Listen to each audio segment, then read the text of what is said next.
اعوذ باللہ من الشیطان الرجیم بسم اللہ الرحمن الرحیم الحمدللہ رب العالمین والصلاة والسلام علی رسولہ النبی الکریم۔ چمن نشا دواخانہ یوٹیوب چینل کے ناظرین کو خوش آمدید کہتے ہیں۔ میں آپ کا میزبان حکیم خورشید آپ کی خدمت میں حاضر ہوں۔ آج کا جو ہمارا موضوع ہے وہ یہ ہے کہ غوث پاک کی ایک کرامات، غوث پاک کی کرامات اور بخار کا علاج۔ جناب ابو المعالی احمد بن ظفر بن یونس بغدادی حسنی کہتے ہیں کہ میرے 15 ماہ کے بیٹے کو شدید بخار تھا، کسی علاج سے بخار ٹھیک نہ ہوتا تھا، میں بڑا غمزدہ اور پریشان تھا۔ حضرت شیخ نے مجھے پاس بلا کر فرمایا، جاؤ اور بچے کے کان میں کہو، اے ام ملدم، تمہیں شیخ عبد القادر حکم دیتے ہیں کہ اس بچے کو چھوڑ کر جلدی جاؤ اور ہلا کی طرف بھاگ جاؤ۔ کہتے ہیں کہ اس بچے کا بخار اتر گیا مگر ہلا کے موضوع پر سخت بخار آنے لگا۔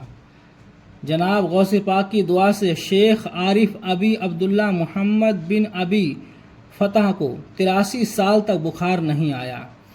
آپ بیان کرتے ہیں کہ میں چھوٹا ہی تھا کہ مجھے بخار یا زکام کی وجہ سے بلغم نے زور کیا۔ میں جناب شیخ عبد القادر کے پاس بیٹھا ہوا تھا، احتراماً میں نے تھوکنا یا کھانسنا مناسب نہ سمجھا۔ حضرت شیخ نے فرمایا، اے محمد، گھبراؤ نہیں، اس دن کے بعد نہ بلغم ہوگی اور نہ کھانسی۔ اس دن سے لے کر آج تک مجھے یہ دونوں چیزیں کبھی نہیں ہوئیں، حالانکہ اس واقعہ کو 83 سال گزر گئے ہیں۔ آپ کی خدمت میں ایک آدمی رہتا تھا جسے محمد لطول یعنی لمبا کہہ کر پکارتے تھے۔ ایک دن اس نے عرض کی، یا شیخ، مجھے لمبا کہہ کر پکارا جاتا ہے، حالانکہ میں تو پشت قد ہوں۔ آپ نے فرمایا، تم لمبی عمر پاؤ گے اور لمبے سفر کیا کرو گے۔ چنانچہ وہ شخص 137 سال زندہ رہا اور اس نے سیر و سیاحت میں عجائبات عالم کو دیکھا۔ وہ کوکاف پر گیا اور کوکاف پر جانے والا سب سے پہلا شخص تھا۔ کوکاف جناتوں کی وادی ہے۔ کوکاف اس وادی کو کہتے ہیں جہاں جنات آباد ہیں، وہاں انسان آباد نہیں ہیں، جنات رہتے ہیں۔ جو یہ شخص تھا، غوث پاک نے اس کو دعا دی تھی۔ حالانکہ وہ شخص گنٹھا تھا لیکن لوگ اس کو لمبا کہہ کر پکارتے تھے، تو اس نے غوث پاک سے یہ وجہ معلوم کی کہ میں تو گنٹھا ہوں، مجھے لمبا کیوں کہا جاتا ہے؟ تو حضور غوث پاک نے فرمایا کہ تم لمبی عمر پاؤ گے اور سفر بہت کیا کرو گے۔ تو اس شخص کی عمر جو ہے 137 سال ہوئی اور اس نے بہت سفر کیے۔ اس نے ایسے سفر کیے، ایسے عجائبات دیکھے کہ اس نے کوہکاف کی وادی کو بھی دیکھا۔ جو جناتوں کی وادی ہے وہاں انسان آباد نہیں ہیں، صرف جنات آباد ہیں، اور اس جگہ پر یہ پہلا شخص ہے وہاں پہنچنے والا۔ اس سے پہلے وہاں کوئی نہیں پہنچا۔ یہ غوث پاک کی دعاؤں کا اثر تھا۔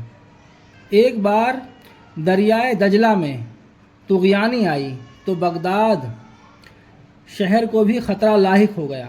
لوگ حضرت شیخ عبد القادر کے پاس آئے اور امداد کے طالب ہوئے۔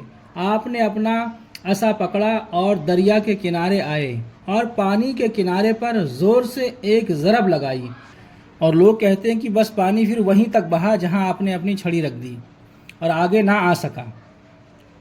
کہتے ہیں کہ بغداد میں 2 کھجوروں کے درخت تھے جو 4 سال سے ان میں کھجوریں نہیں آئی تھیں۔ آپ نے ایک درخت کے پاس وضو فرمایا اور دوسرے درخت کے پاس نماز ادا کی، دونوں ہی سرسبز و شاداب ہو گئے، ان پر پھل آنے لگا۔ اس قسم کی حکایت اور کرامات سے کتابیں بھری پڑی ہیں۔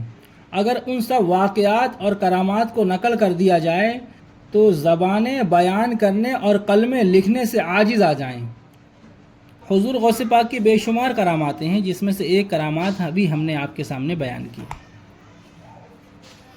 آج کا ویڈیو ہم یہیں پر اختتام کرتے ہیں۔ اللہ تبارک و تعالیٰ آپ کو بھی ہدایت عطا فرمائے، ہمیں بھی ہدایت عطا فرمائے اور صراط مستقیم کے راستے پر چلائے۔